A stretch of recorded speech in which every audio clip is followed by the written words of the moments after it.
สบายดีมื้อนี้ก็จะมาสอนวิธีเติมเกม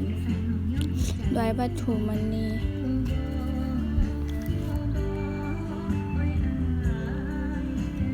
กดเข้าไปนี้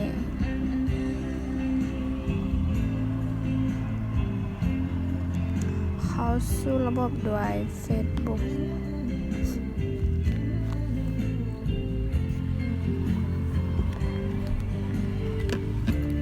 ด้วย True Money ใส่รหัสบัตร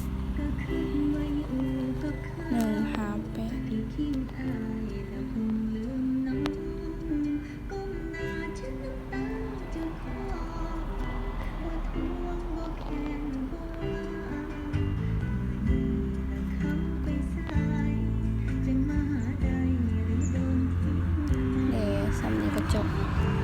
ไปลองเข้าเกมมันก่อน